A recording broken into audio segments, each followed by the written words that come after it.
the $100 million Netflix dream was built, and why insiders say it was doomed from the start. In September 2020, Hollywood stopped breathing. Netflix announced it had signed Prince Harry and Meghan Markle to a multi-year deal reportedly worth up to $100 million. The figure alone was enough to send shockwaves through the entertainment industry. Never before had former royals, newly detached from the monarchy, been handed such an enormous creative blank check by a streaming giant. At the center of the announcement stood Ted Sarandos, Netflix's powerful co-CEO, a man known for calculated risks and an almost ruthless commitment to brand protection. Sarandos did not gamble on sentiment. When he approved a deal of this magnitude, it was because he believed the upside would be historic. Publicly, the partnership was framed as visionary. Netflix spoke of inspiring content, global impact, and uplifting stories. Privately, insiders say something else was at play. Netflix wasn't simply buying documentaries or scripted series. It was buying symbolism, royal rebellion repackaged for the streaming age. Harry and Meghan were positioned as cultural disruptors. They represented defiance, modernity, moral authority, and instant global attention. Executives believed audiences wouldn't just watch their content, they would emotionally invest in it. The Sussex brand promised prestige, controversy, and endless headlines. But behind the celebratory press releases, cracks began forming almost immediately.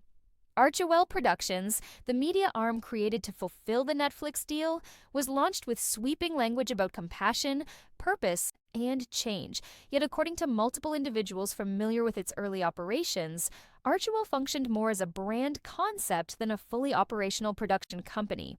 One former development consultant described the early months as chaotic. There were mission statements, logos, and carefully curated messaging, but no clear production hierarchy. No seasoned showrunners embedded full-time, no consistent workflow, decision-making allegedly bottlenecked at the very top, with Meghan Markle deeply involved in creative direction, while Prince Harry remained largely removed from day-to-day production realities. Netflix initially overlooked these issues. Prestige covered the gaps.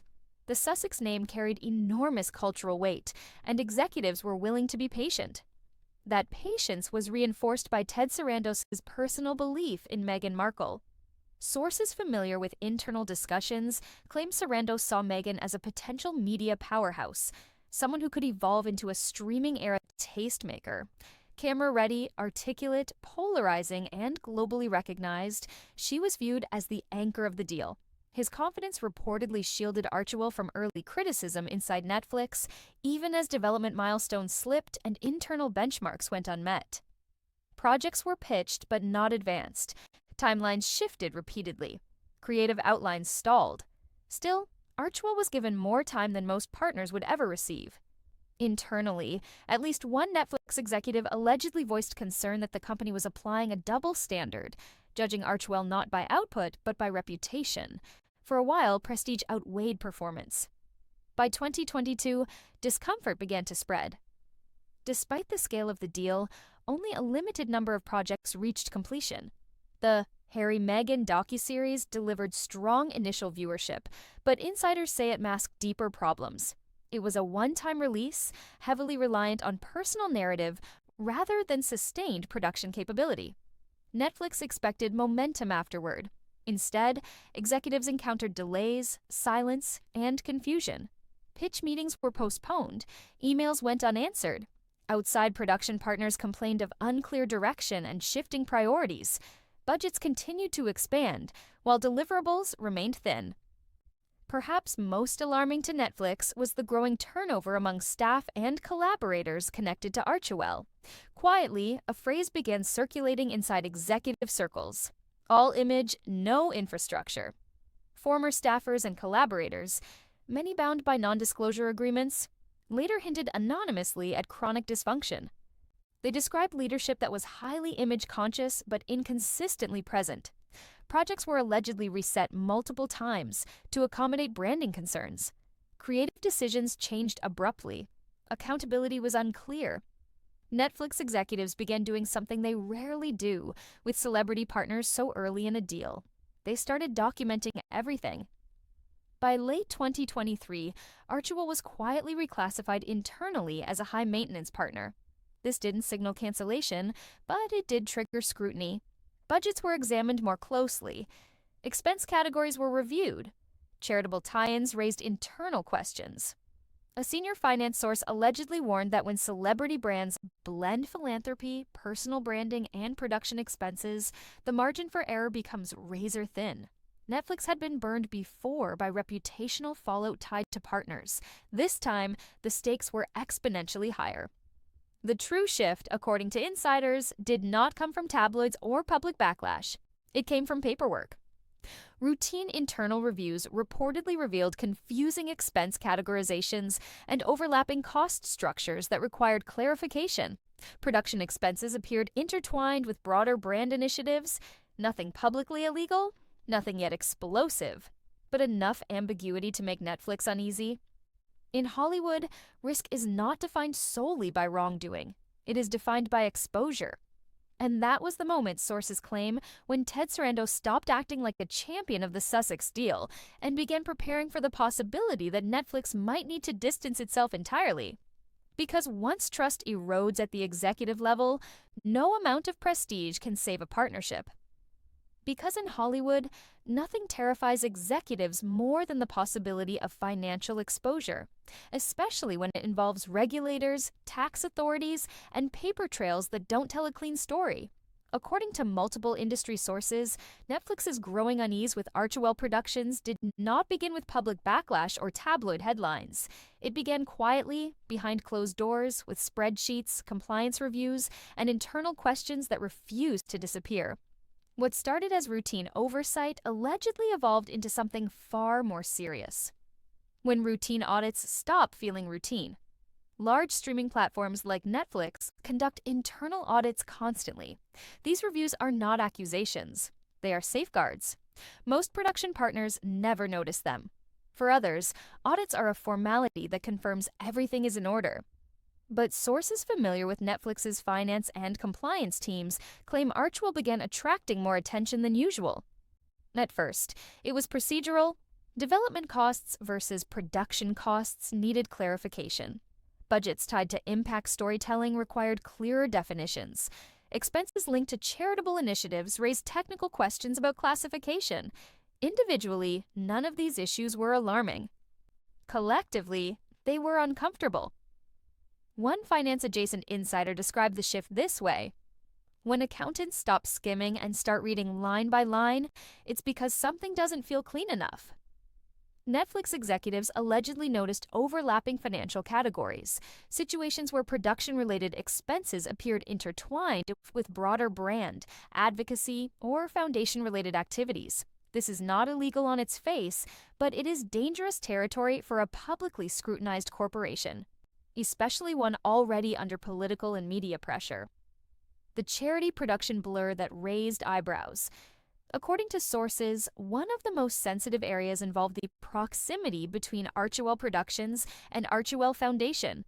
The Sussex brand was built on blending media, philanthropy, and advocacy. Publicly, this was framed as values-driven storytelling. Internally, it created accounting complexity that Netflix allegedly did not anticipate when the deal was signed. Executives reportedly asked basic but pointed questions. Where does charitable work end and paid content begin? How are shared resources allocated? Which expenses belong to which entity? And why? For a studio like Netflix, the concern wasn't moral. It was regulatory. Any suggestion that a for-profit partner might be entangled with nonprofit financial structures is enough to trigger legal caution. Not because wrongdoing is assumed, but because the consequences of proximity alone can be severe. One compliance source summarized it bluntly: Netflix doesn't need to be guilty of anything to get dragged into something. That's the risk. Why the word IRS changes everything. At this stage, it's critical to be clear. No public IRS action has been announced against Archewell, but multiple insiders allege that the possibility of regulatory scrutiny became a recurring topic in internal discussions, not as a certainty, but as a scenario Netflix could not afford to ignore. In corporate America, the mere mention of tax authorities changes behavior instantly. Emails get shorter. Lawyers get louder. Executives stop improvising. According to sources, Netflix's legal team began asking whether the company's association with Archewell could expose it to unwanted attention if questions were ever raised about expense classifications or deductions. One senior legal source allegedly warned, "If this ever becomes a headline, we don't want our name anywhere near the footnotes." From that moment on, the Archewell partnership reportedly shifted from a creative relationship to a risk management problem. The $20 million issue, why Netflix allegedly pushed back. As scrutiny intensified, so did tension. Sources close to internal negotiations claim Netflix began calculating how much money had been invested in Archewell projects that never reached meaningful completion. Development costs, staffing, marketing prep, external consultants, millions spent with little to show beyond one flagship docuseries. That's when the idea of compensation allegedly entered the conversation. In Hollywood, studios rarely ask for money back. Doing so signals a belief that expectations were fundamentally unmet, or that a partner misrepresented their operational capacity. Insiders claim Netflix discussed seeking up to $20 million in sunk costs. Whether this figure was ever formally demanded remains unclear, but the discussion alone marked a dramatic shift. What made it worse was the tone. Ted Sarandos, once seen as Meghan Markle's strongest ally, was now reportedly leading conversations that were firm, legalistic, and unsentimental. One source described the mood as ice cold. This wasn't about fixing the relationship anymore, it was about containment. Lawyers replaced producers. As trust eroded, creative conversations reportedly disappeared. Producers were replaced by attorneys. Development calls turned into compliance reviews, and our PR teams were instructed to say nothing. Netflix insiders claim Archewell was informed, informally at first, that no new projects would move forward until outstanding issues were clarified. That clarification, according to sources, never fully arrived. Meanwhile, Archewell representatives allegedly pushed back, framing concerns as misunderstandings or overcautious interpretations. But by this point, Netflix executives were no longer reassured by explanations. They wanted distance. The moment Netflix prepared to walk. According to multiple accounts, the final internal realization was simple and devastating. Even if nothing improper had occurred, the risk profile of Archewell had become unacceptable. Netflix did not need a scandal. It did not need an investigation. It did not need headlines linking its brand to financial ambiguity. All it needed was the possibility. That was enough. One executive allegedly summarized the conclusion in stark terms. This deal stopped making sense the moment it started requiring defensive strategy. By late stages of these discussions, Netflix had reportedly halted momentum on all Archewell-related projects. Not publicly, quietly, strategically. And behind the scenes, plans were being made, not just to exit the relationship, but to ensure Netflix could explain that exit if forced to. Because in Hollywood, the most dangerous stories are not the ones confirmed. They are the ones that might be asked. How the Archewell Netflix dream quietly ended, and what it means for Meghan Markle's Hollywood future. In Hollywood, partnerships rarely end with fireworks. They end with silence. No press release. No dramatic announcement. Just unanswered emails, stalled projects, and doors that no longer open. According to multiple industry sources, that is precisely how the relationship between Netflix and Archewell Productions reached its final stage. Not with a public breakup, but with a calculated withdrawal designed to minimize fallout. By the time outside observers began sensing trouble, the decision had already been made. The freeze. No one announced. Insiders claim that sometime after internal risk assessments intensified, Netflix quietly halted all forward momentum on Archewell-related projects. Development was paused. New pitches were no longer entertained. Previously discussed concepts were neither approved nor formally rejected. They were simply left to expire. This approach, sources say, was deliberate. Public cancellation would invite questions. Silence avoided them. One Netflix-affiliated source explained, "If you don't announce anything, there's nothing to deny. Things just stop." Projects reportedly affected included a Meghan-centered lifestyle and media concept, unscripted formats tied to uplifting storytelling, Additional docuseries ideas pitched but never greenlit. None were officially canceled. None were officially alive. They existed in limbo, a corporate no man's land where deals go to disappear. Meghan Markle's brand behind closed doors. Publicly, Meghan Markle continued projecting momentum. Appearances were polished, messaging emphasized optimism, reinvention, and future projects. Privately, sources claim the atmosphere was far more uncertain. Hollywood insiders allege that meetings became harder to secure. Interest from other platforms cooled. Executives who once took calls immediately began delegating conversations to junior staff or avoiding them altogether. One industry veteran described the shift bluntly. She went from being the future to being a question mark. And Hollywood hates question marks. This wasn't about talent or visibility. It was about risk. Studios began asking each other quiet questions. Is Archewell operationally stable? Will projects actually get delivered? Could association create reputational complications? In an industry driven by momentum, hesitation is fatal. Former staff begin to speak carefully. As Netflix's silence stretched on, anonymous commentary from former Archewell-adjacent staff began appearing online. Most posts were vague, many were careful. Almost all followed the same themes. They described leadership that was highly image-conscious, decision-making concentrated at the top, frequent changes in direction, a culture where optics mattered more than execution. One anonymous post summarized the sentiment that echoed across multiple accounts. There was a lot of talk about impact, but very little follow-through. People burned out fast. Because many former staffers remain bound by non-disclosure agreements, their claims cannot be fully verified. But patterns matter. And in Hollywood, patterns are noticed. Executives talk. Agencies compare notes. Reputations travel faster than resumes. Why Hollywood may be done with Archewell. According to insiders, the Archewell situation has quietly become a case study inside streaming companies, a lesson in what happens when celebrity branding outpaces operational reality. Netflix, sources say, is not angry. It is cautious. The message allegedly taken away by other platforms is simple. Prestige alone is not enough. Optics do not replace infrastructure, and celebrity influence does not override compliance, delivery, and trust.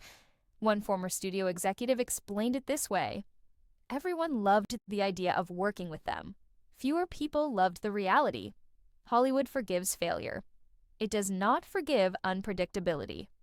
The silence from both sides. Neither Netflix nor Archewell has publicly addressed the status of their partnership in detail. That silence, insiders say, is strategic. For Netflix, speaking would invite questions about audits, finances, and internal decision-making. For Archewell, acknowledgement would confirm what many have suspected. So, both sides say nothing. And in doing so, they allow the story to slowly fade, at least on the surface. But underneath, the consequences remain. What this means for Meghan's future. Sources suggest Meghan Markle's next chapter in media will look very different. Smaller projects, shorter commitments, tighter oversight. Studios may still be interested, but not in blank checks, not in open-ended deals, not without clear guardrails. The era of automatic prestige is over. One Hollywood insider summed it up quietly. She'll work again, but never like this, never with this level of trust. The final takeaway. The Netflix-Archewell partnership was never just about content. It was about identity, influence, and the belief that cultural relevance could substitute for structure. For a time, that belief held. Then the audits came. Then the lawyers spoke. Then the risk calculations changed. No scandal was required. No charges were filed. No headlines were confirmed. Just a slow, deliberate retreat. In Hollywood, that is often how the biggest collapses happen. Not with explosions, but with the sound of doors closing one by one. And when the last door closes, there is no announcement, only silence.